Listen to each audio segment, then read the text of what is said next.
pour que l'acidité qui est produite dans l'estomac puisse remonter le long de l'œsophage et occasionner des brûlures, il est nécessaire que quelque chose pousse ou tire l'estomac. Je vous montre 7 astuces mécaniques pour stopper le reflux gastrique. L'estomac, ça ressemble à une sorte de sac dans lequel la nourriture vient s'accumuler quand on mange. Puis ce sac, il est situé à gauche, ici, sous les côtes, tandis qu'à droite, il y a le foie.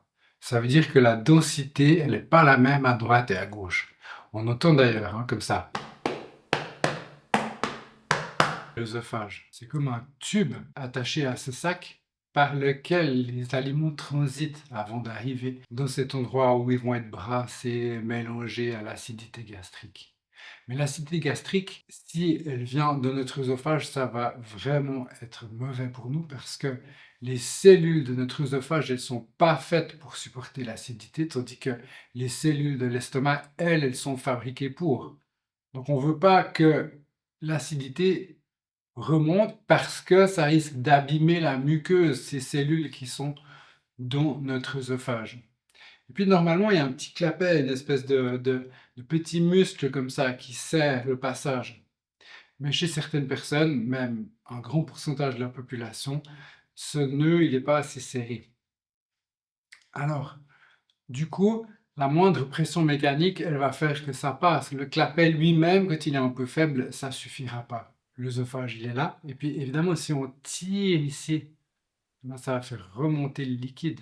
Si vous êtes couché sur le dos dans votre lit, ça fait comme un château d'eau. S'il y a un volume d'eau dans votre ventre et puis que vous êtes plus bas, et ben, du coup, ça va couler. Donc, vous devez surélever la tête du lit. Il suffit de mettre une cale de quelques centimètres et ça va déjà éviter une grande partie des remontées gastriques. Ça, c'est facile à mettre en place et c'est gratuit.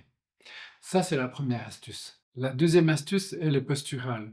Si vous êtes assis relativement droit comme ça, que vous laissez le bas du dos comme il est, mais vous lâchez le haut, vous descendez.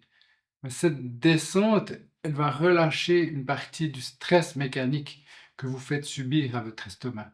Parce qu'en essayant de vous tenir droit, si vous tirez, c'est une stratégie qui va donner effectivement un certain tonus périphérique à vos muscles, mais ça va stresser l'estomac et ça va pas forcément permettre de détendre le diaphragme. La troisième astuce mécanique, c'est de respirer par le nez et pas par la bouche et de détendre la mâchoire. Parce qu'évidemment que si je serre comme ça tire aussi, hein. Même une petite traction parfois, ça a un impact sur cette acidité. Ça la fait remonter pour pas grand-chose. Donc détendre la mâchoire et respirer par le nez, c'est la troisième astuce. Alors la quatrième, elle est évidente, hein. C'est-à-dire que si la deuxième astuce, c'était de laisser descendre votre thorax, bah, la quatrième astuce, c'est de ne pas tirer avec vos épaules pour faire remonter le thorax, parce que ça revient au même.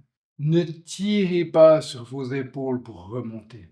Ne tractez pas votre thorax avec les épaules pour vous tenir droit, parce que ça va tracter sur l'estomac, et puis ça va vraiment le stresser, et c'est pas la bonne manière de remonter. Oui, il faut laisser le thorax descendre, et pour remonter, eh ben, on va trouver une autre manière. On va se pencher en avant, on va détendre le ventre, on va remonter sans tracter.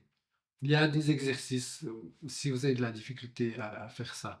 Mais vraiment, ne tirez pas avec les épaules pour remonter. Ensuite, un problème qu'on rencontre souvent, c'est que l'estomac, il est à gauche, et puis s'il est un peu crispé, s'il est un peu irrité, ça va nous tirer un peu comme ça vers le bas. Puis notre réflexe en général, c'est de tirer dans l'autre sens, c'est-à-dire de tourner notre thorax vers la droite, alors qu'il est tiré vers la gauche par des tensions dans l'estomac.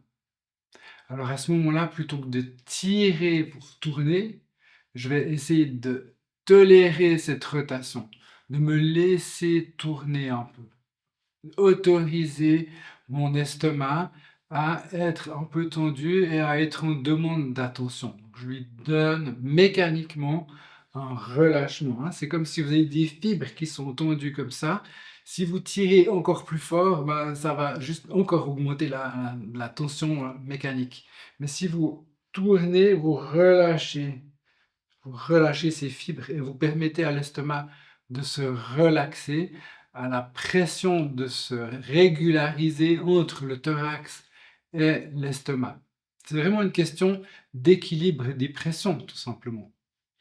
Donc je vais dans cette rotation comme ça, j'ai laissé mon thorax descendre, je suis détendu. Maintenant, l'étape suivante, c'est de placer mes doigts comme repère juste sous mon sternum, à l'endroit où tout d'un coup il n'y a plus d'ossature et où je peux passer dans quelque chose de mou. Souvent, c'est l'endroit qui est irrité, l'endroit qui fait comme une petite boule quand on est stressé. Et aussi pour les personnes qui ont du reflux, c'est cet endroit-là qui va être tendu. Donc vous mettez les doigts dessus, mais vous ne pressez pas trop fort. Puis vous allez essayer, dans cette position, vous êtes descendu, vous avez autorisé une rotation. Vous allez évidemment lâcher le bas du dos. Dans cette position, vous allez essayer de faire reculer ce point, ce repère que vous avez placé avec vos doigts. Tout simplement, comme ça. Reculer.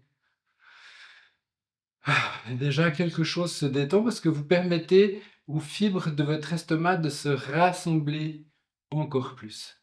Et maintenant, la dernière étape, c'est peut-être la plus délicate. Alors, soyez patient. Pour cette dernière étape, il va falloir placer vos jambes de manière à ce que, avant de faire le dernier mouvement, vous soyez dans une position qui est relaxe.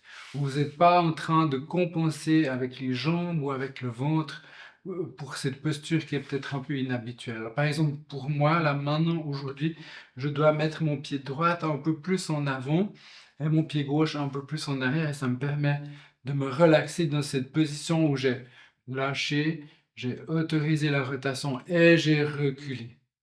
Maintenant, dans cette nouvelle position, je vais essayer de rester immobile avec mon doigt, avec ce repère que j'ai placé, et avec toute la partie qui est au-dessus de ce doigt, je vais essayer de scier par-dessus, comme si je passe par-dessus une barrière ou un fil électrique où j'ai pas envie de me griller, par exemple. Donc je passe par-dessus comme ça, mais je suis relax, j'ai pas peur, c'est pas vraiment un fil électrique. Voilà, je passe par-dessus et encore les fibres se sont détendues, hein. Donc vous avez maintenant 7 étapes pour agir sur le reflux gastrique de manière mécanique, entièrement sous votre contrôle. Donc pour résumer, le soir, sous mon lit, j'ai placé une cale comme ça. En deuxième, j'essaie de penser à détendre mon thorax, pas tout le temps le tenir comme ça, mais vraiment le lâcher. Même par exemple quand je parle, hein, je peux parler depuis là, ou bien je peux parler depuis là. Mais ça va déjà faire une sacrée différence. En 3, détendre les mâchoires, desserrer les dents et respirer par le nez. En 4, j'autorise une rotation. En 5, je recule avec cet endroit sous le diaphragme. Et le dernier point, je passe par-dessus. C'est des tout petits mouvements. Faites-les plusieurs fois par jour. Complétez ces conseils avec des conseils nutritionnels. Je vous ai mis un lien dans la description de la vidéo. Je vous remercie et je vous dis à bientôt.